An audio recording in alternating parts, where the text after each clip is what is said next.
তুমি টাকা দিছো? তাহলে জাবেদার কলাম হচ্ছে 5টা। তাহলে যে আগে 50 থেকে 3 মাস পরে বাবা। ওরে আর হিসাব বিজ্ঞান শেখা লাগে।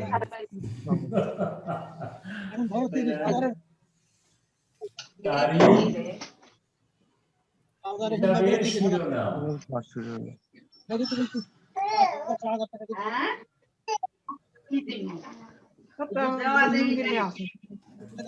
এই সবাই মিউট করো। তারপরে নাম্বার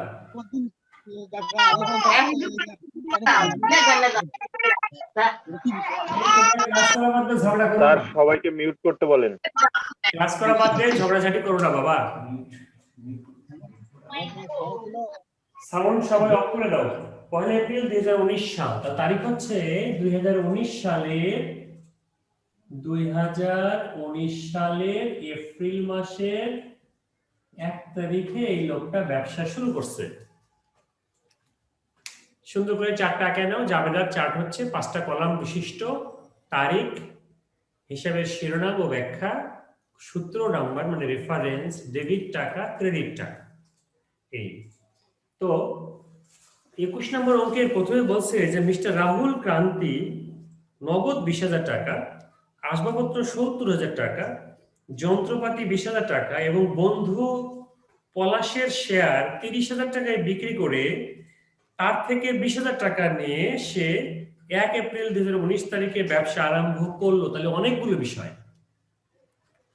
রাহুল ক্রান্তি নিজে দিছে নগদ দিছে হলো 20,000 টাকা, নগদ টাকা দিছে ব্যবসাতে 20,000। তাহলে নগদান হিসাব,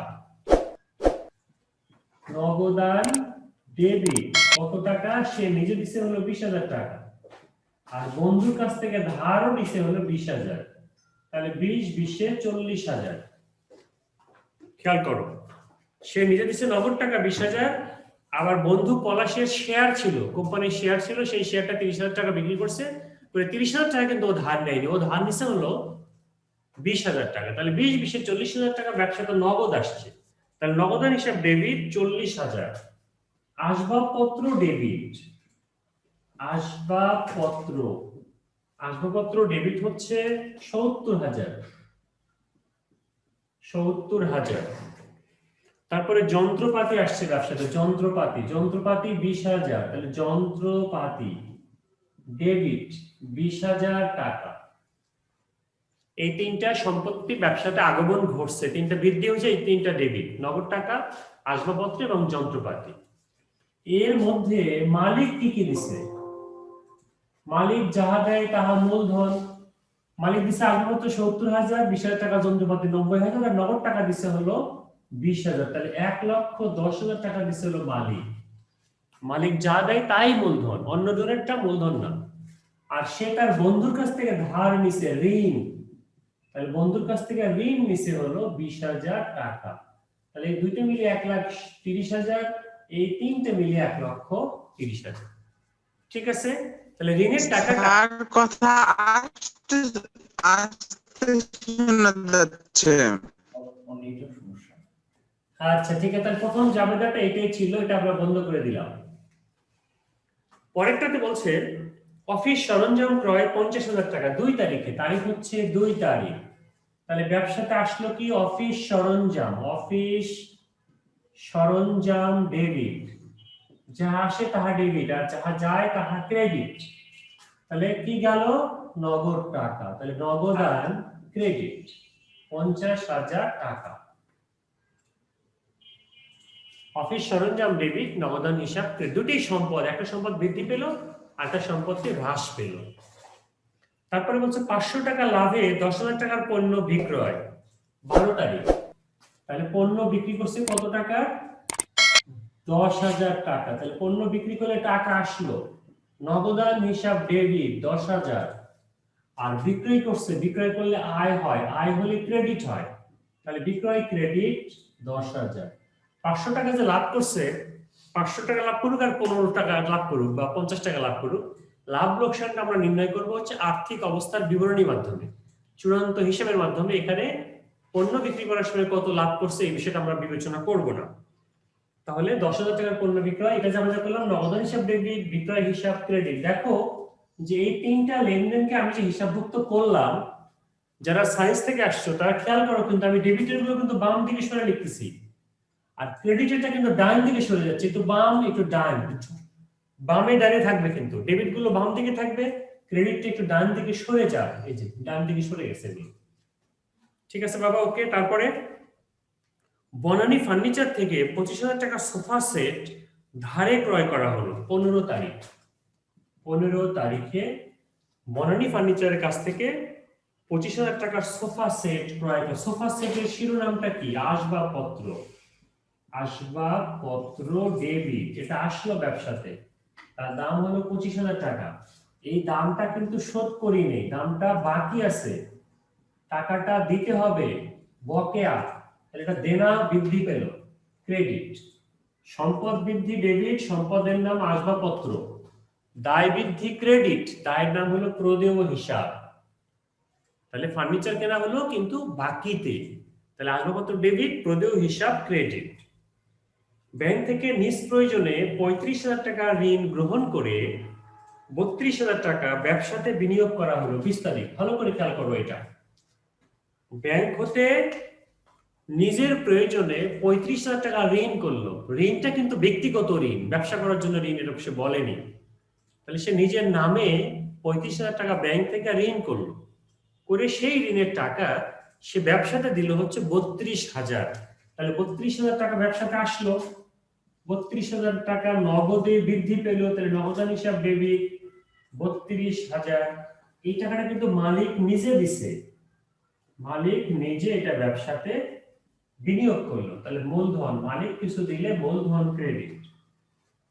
দেখে কিন্তু মনে হচ্ছে নগদান হিসাব ডেবিট, ঋণ হিসাব ক্রেডিট বা ব্যাংক ঋণ ক্রেডিট, কিন্তু ব্যাংকের ঋণটা সে করছে তার ব্যক্তিগত নামে, ব্যবসার নামে না, বলা আছে কিন্তু যে ব্যাংক থেকে নিজ প্রয়োজনে 35,000 টাকা ঋণ গ্রহণ করে 32,000 টাকা ব্যবসাতে বিনিয়োগ করা হলো। আমরা ব্যবসার হিসাব করতেছি, তার ব্যক্তিগত হিসাব আমরা এখানে লিখবো না।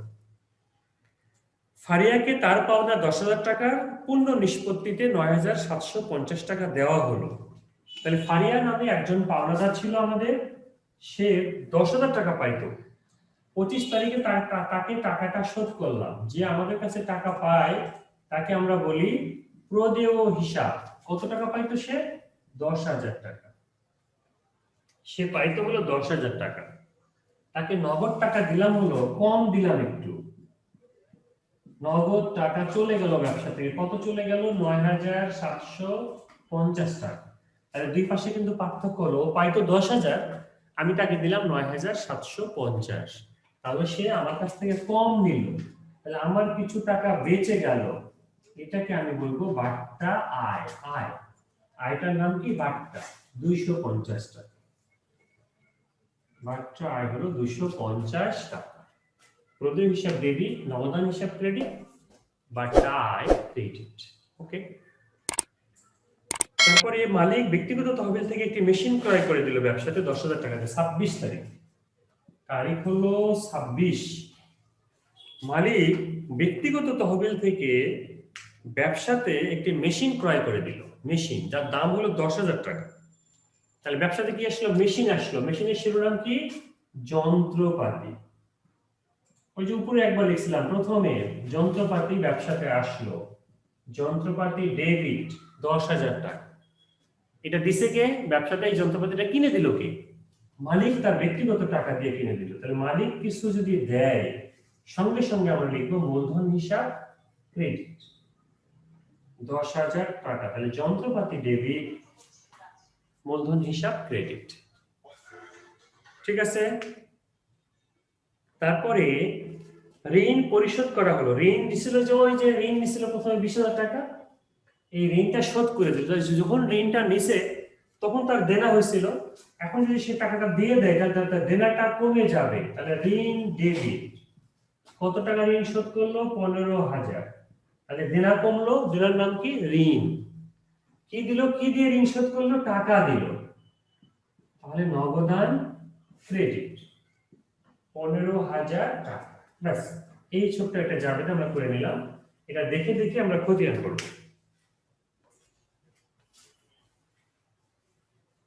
কত খুলে আমার একটু এবার জাবেদা নিয়ে কারো কোনো প্রশ্ন আছে? এই যে জাবেদাটা লিখলাম, এই জাবেদা নিয়ে কারো কোনো সমস্যা আছে কিনা? থাকলে বলো।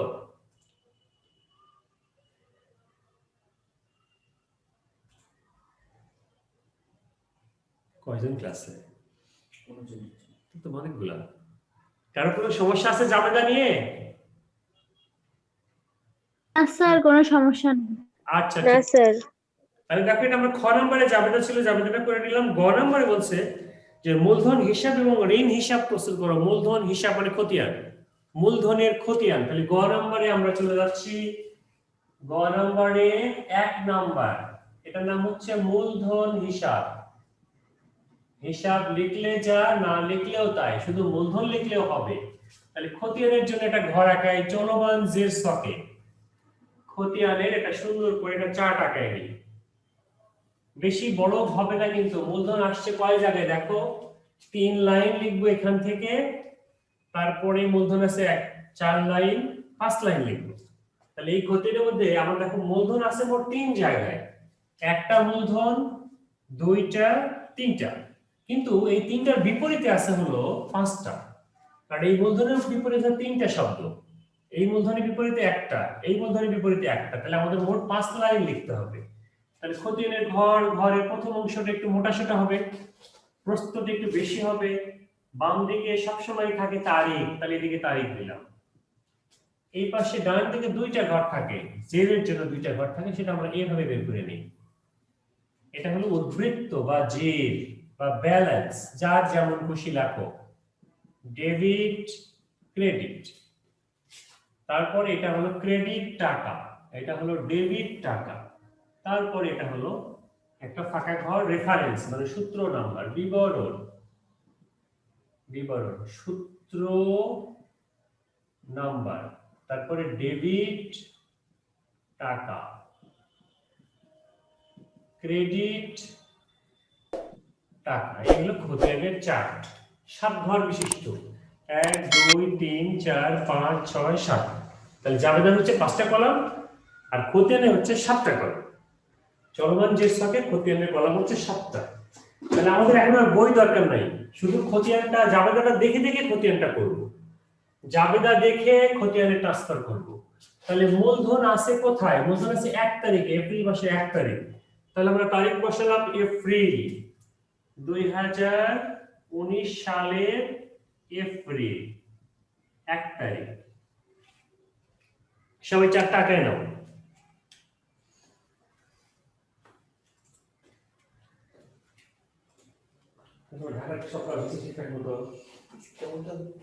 টাকা কাগজ সাবমিশন করলাম। এটা তো এখন কত হয়ে যাবে? না ওটা চার্জ দিচ্ছে আমাদের মধ্যে। দুলাবাড়ি করে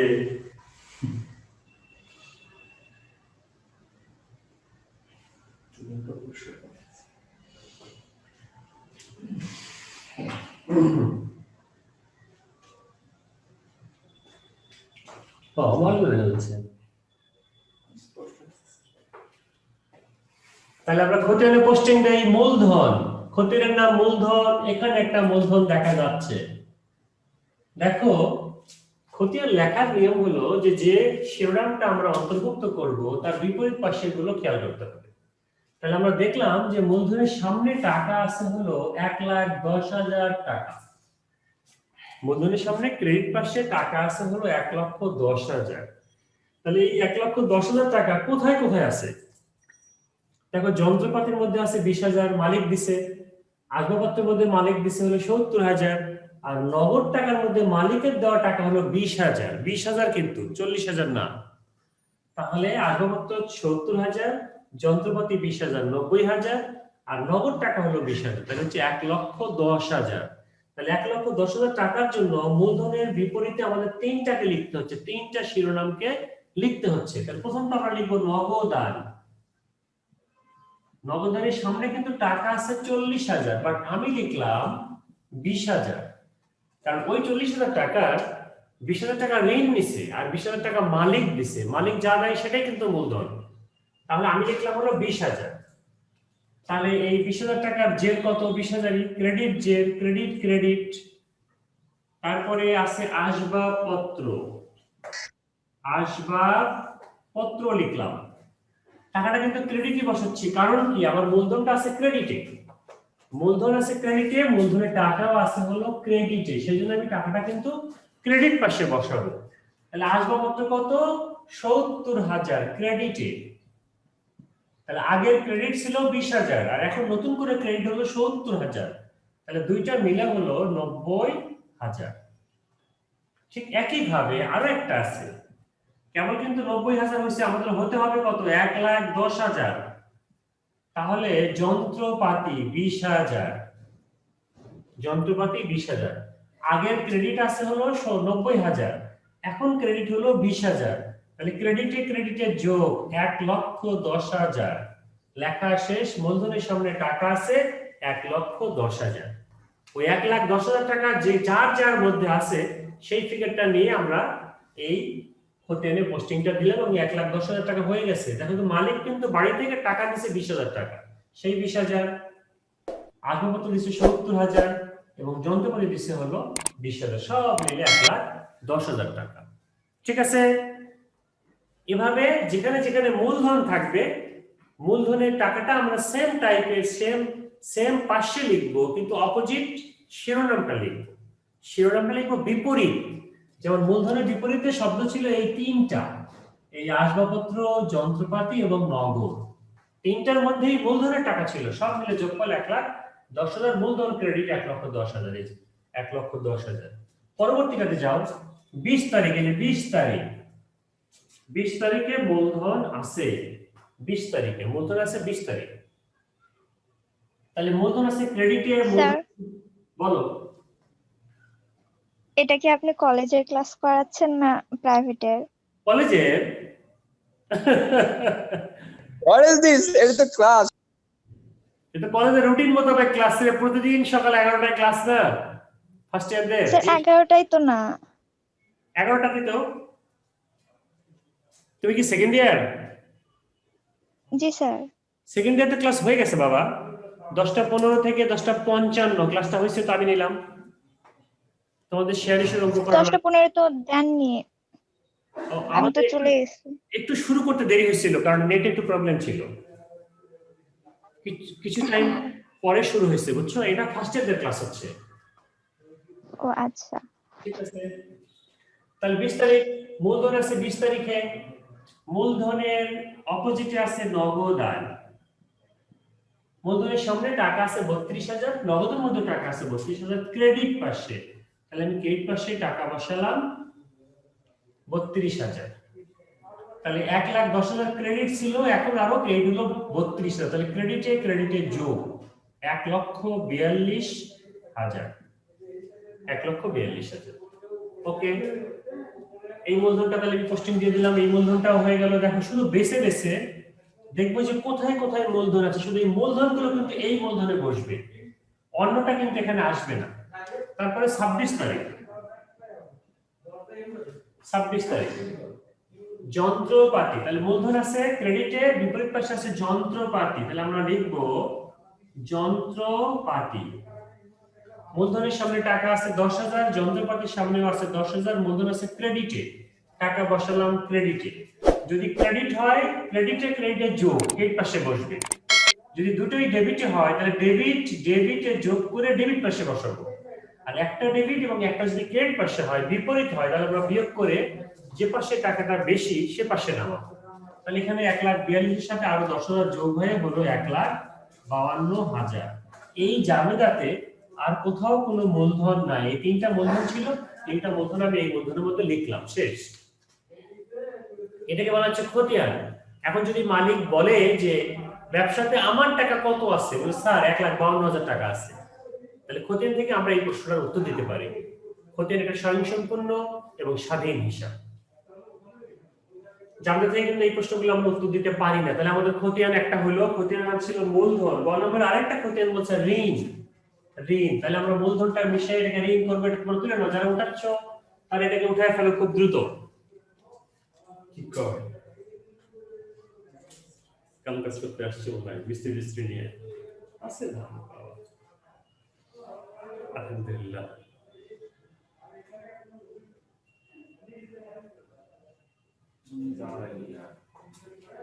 করবে তো, কালকে ফোন করছিল। তাহলে কি মিশিয়ে দিলাম বাবা, মিশিয়ে দিলাম, দেখি একটু দত দিলাম, মিশিয়ে দিলাম রে, খতিয়ানটা মিশিয়ে দিলাম, মূলধন। স্যার কোনো কিছু তো ক্লিয়ারলি ভাবে দেখা যায় না তো। দেখা যাচ্ছে না? ক্যামেরাটা কাছে না তো স্যার, আমি তো লিখে নিব, একটু পারতেছি না। আর লাইট পড়তেছে স্যার। সবারই কি প্রবলেম? ইয়েস স্যার, খতিয়ানের ওখানে লাইট পড়তেছে স্যার। খতিয়ানের লাইট পড়তে আছে, লাইট আপনি দিচ্ছি বাবা, তা আগে তো বলবা। এখন কি দেখা যায়? এখন তো অন্ধকার হয়ে গেল।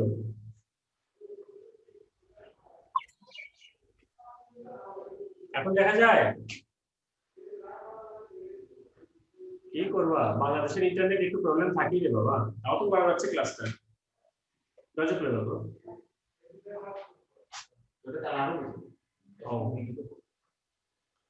তাহলে বিষয়টা এই যে আমি দেখো সময় চলে যাচ্ছে যে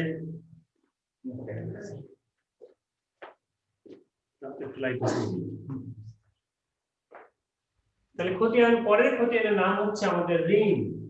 ঋণ হিসাব, ঋণ হিসাব, ঋণ হিসাব। তাহলে এটা তোমরা আরেকটা নতুন করে ঘর আঁকাও, ছোট, এর চেয়েও ছোট, এর চেয়েও ছোট একটা ঘর। আমি কিন্তু এই ঘরে লিখবো, সেই জন্য এটা বিষয় দিচ্ছি। তোমরা কিন্তু আমাদের মতো করতে পারবে না, কারণ আমি তো বোর্ডে লিখতেছি আর তুমি লিখতেছো খাতায়।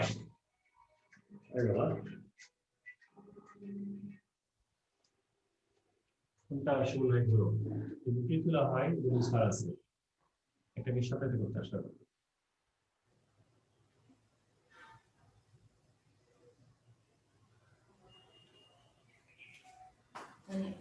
তাহলে এই প্রজেক্টের নাম হচ্ছে ঋণ হিসাব, ঋণ। তাহলে আমরা দেখবো যে এই জাবেদাতে কয় জায়গায় ঋণ আছে। তাহলে খেয়াল করো, ঋণ আছে 30 তারিখে ঋণ, এই যে ঋণ পাওয়া গেছে একটা 30 তারিখ, তারিখ হচ্ছে 30। আর একটা ঋণ আছে 1 তারিখে, যে 1 তারিখ, এই যে ঋণ, এটা হলো 1 এপ্রিল। তাহলে ঋণ এই দুই জায়গাতে আছে, আর কোথাও ঋণ নাই। তাহলে এই দুইটা ঋণ আমরা এই ঘরের মধ্যে লিখবো। তাহলে ঋণ ঋণ ঋণ আর নাই, কোথাও আর নাই, ঋণ নাই। তাহলে ঋণ আছে হলো 2019 সালের এপ্রিল মাসের 1 তারিখ, ঋণ হিসাব। 4 টাকা নাও আগে, 4 টাকা নাও, তারপর বলতেছি।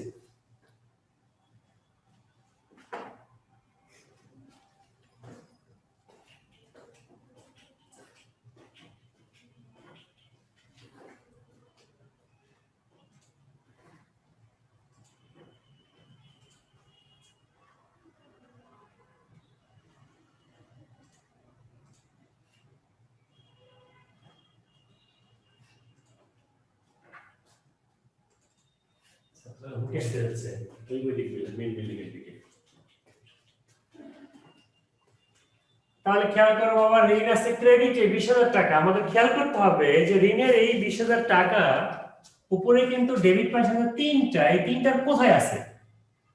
তাহলে ঋণের এই 20,000 টাকা কোথায় আছে?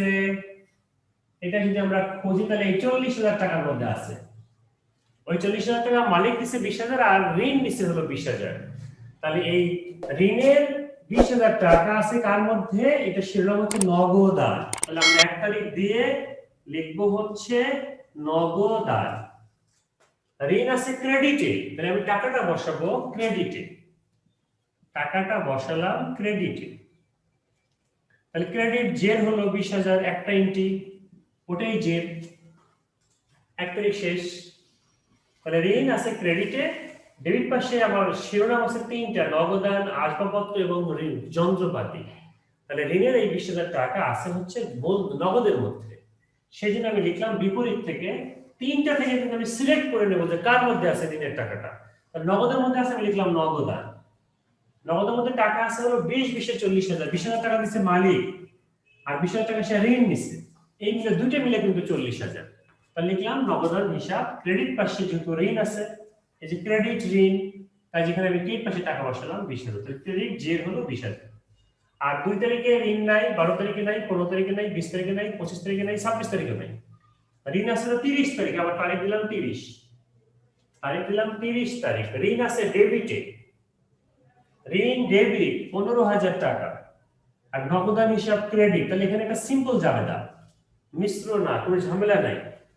তাহলে ঋণের বিপরীতে একটাই শব্দ আছে, একটা থাকলে আর বিবেচনা করার কোনো দরকার নাই যে কি করব, কোনটা লিখব, ওটাই লিখবো। নগদান, ঋণ আছে ডেবিটে, টাকা বসালাম এবার ডেবিটে। এবার একটু ভালো করে খেয়াল করো, ঋণ আছে ডেবিটে, টাকা বসালাম আমি ডেবিটে, টাকার পরিমাণ হচ্ছে 15,000। তাহলে আমরা আগের ঋণটির ক্রেডিট পাশে যে ছিল হলো 20,000, ক্রেডিট যে 20,000, আর এখন লিখলাম ডেবিট পাশে 15,000। তাহলে একটা ডেবিট একটা হলো ক্রেডিট। তাহলে এবার বিয়োগ হবে, 20,000 থেকে 5,000 বিয়োগ দিলে এখন আর ক্রেডিট পাশে থাকলো হলো 5,000 টাকা। তাহলে যে থাকলো 5,000, একটা ডেবিট একটা ক্রেডিট, তাহলে বিয়োগ হবে, কিন্তু বিপরীত হলে বিয়োগ হবে, আর সেম হলে যোগ হবে। তাহলে 20,000 টাকা ক্রেডিট, এটা বড়, 15,000 টাকা ডেবিট। তাহলে 20,000 টাকা থেকে 15,000 টাকা বিয়োগ করলে থাকলো এখন আর 5,000 টাকা ক্রেডিট। বাস, খতিয়ান শেষ। তাহলে খতিয়ান বরাবর এটাই ছিল। কতে বলছিল, কতে মোট স্থায়ী সম্পত্তির পরিমাণ নির্ণয় করো, মোট। তাহলে এটা হয়ে গেল, কিন্তু আমাদের এটা হয়ে গেল। তাহলে এখন ক নাম্বার প্রশ্ন উত্তর, সৃজনশীলে যাচ্ছি। কতে বলছে যে মোট স্থায়ী সম্পত্তির পরিমাণ নির্ণয় করো। তাহলে মোট স্থায়ী সম্পত্তির পরিমাণ নির্ণয় লিখে নেই, এটা একটু করে দিই ক নাম্বারটা। তাহলে শেষ হতে আমাদের টাইমও মোটামুটি আর ধরো 4 মিনিট আছে, টাইমটাও কভার হয়ে যাবে।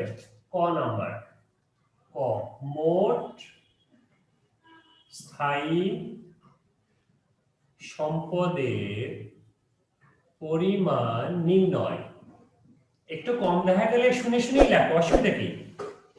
মোট স্থায়ী সম্পদের পরিমাণ নির্ণয়। ছোট একটা ঘর, ঘর না গেলেও চলবে, এলে হিসাব বিজ্ঞানে কোনো ধরাবাঁধা কথা না। হিসাব বিজ্ঞানের ধরাবাঁধা কথা হচ্ছে জাবেদা, খতিয়ান, দেয়ামিল, আর্থিক অবস্থার বিবরণী, সেগুলো। তাহলে এখানে আমরা একটা ঘর আঁকাতে পারি, যে তারিখ, বিবরণ, তারপরে টাকা লিখে যোগ করে দিলাম, যে মোট স্থায়ী সম্পত্তির পরিমাণ নির্ণয়। তাহলে স্থায়ী সম্পত্তি মোট টোটাল কত আছে লিখবো। তাহলে এপ্রিলের 1 তারিখ থেকে শুরু করি, এপ্রিলের 1 তারিখ। তাহলে তোমরা দেখো যে আসবাবপত্র, আসবাবপত্র, একটু ফোনটা ধরি বাবা। হ্যালো, পিতুল দোতলায়, আচ্ছা এসে একটু বসো, আমি ক্লাস নিচ্ছি, 5 মিনিট আছে।